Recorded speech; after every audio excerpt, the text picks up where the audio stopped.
శివరాత్రి బ్రహ్మోత్సవాల వేళ శ్రీశైలం వచ్చే భక్తులకు సూపర్ గుడ్ న్యూస్. శివరాత్రి సమయంలో మల్లన్నను దర్శించుకునేందుకు వచ్చే భక్తులకు ఇబ్బందులు లేకుండా ఏర్పాట్లు చేస్తున్నారు అధికారులు. ఈ మేరకు మంత్రులు శ్రీశైలం వచ్చి రివ్యూ మీటింగ్ నిర్వహించారు. బ్రహ్మోత్సవాల్లో ప్రతి భక్తుడికి ఉచితంగా లడ్డూ ప్రసాదం ఇవ్వనున్నారు. పూర్తి వివరాలు తెలుసుకుందాం రండి. మహాశివరాత్రి అంటే శివ భక్తులంతా భక్తి పారవస్యంతో మునిగి తేలుతారు. అలాంటి మహాశివరాత్రి బ్రహ్మోత్సవాలు అంటే ఇక భక్తులకు పండగే. ఇతర రాష్ట్రాల నుంచి సైతం మహాశివరాత్రి పర్వదినాన శ్రీశైలంకి భక్తులు తరలివస్తారు.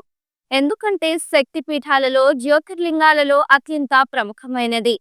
అంతేకాదు ఒకే చోట శక్తిపీఠము జ్యోతిర్లింగము కొలువైన ప్రదేశం కావడంతో శ్రీశైలానికి ఇసుకేస్తే రాలనంతగా భక్తజనం తరలి వస్తారు. అటువంటి మహాశివరాత్రి ఏర్పాట్లపై ఏకంగా మంత్రుల బృందం శ్రీశైలం వచ్చి సమీక్షించింది. భక్తులకు ఎలాంటి లోటుపాట్లు రాకుండా చూడాలని ఆదేశించింది. అంతేకాదు మొట్టమొదటిసారిగా శివరాత్రి బ్రహ్మోత్సవాలను పురస్కరించుకొని శ్రీశైలం వచ్చే భక్తులకు మంత్రుల బృందం గుడ్ న్యూస్ చెప్పింది. అదేంటంటే మహాశివరాత్రి సందర్భంగా బ్రహ్మోత్సవాలు జరిగే రోజుల్లో 4 రోజుల పాటు అంటే ఈ నెల 24 నుంచి శివరాత్రి ముగిసే వరకు అంటే 27 వరకు భక్తులకు ఉచితంగానే లడ్డు ప్రసాదం అందిస్తారట.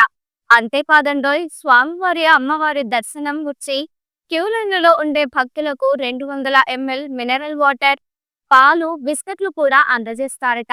మరో సౌలభ్యాన్ని కూడా కల్పించారు.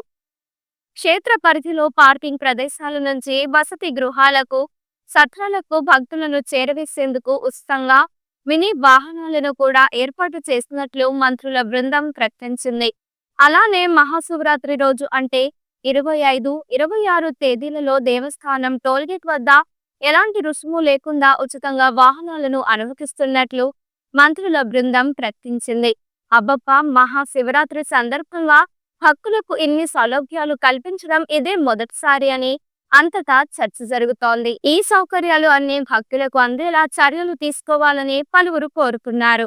ఈ వీడియో మీకు నచ్చినట్లయితే లైక్ చేయండి. ఇలాంటి మరికొన్ని లేటెస్ట్ అప్డేట్స్ కోసం వెంటనే మన ఛానల్ ను సబ్స్క్రైబ్ చేయండి.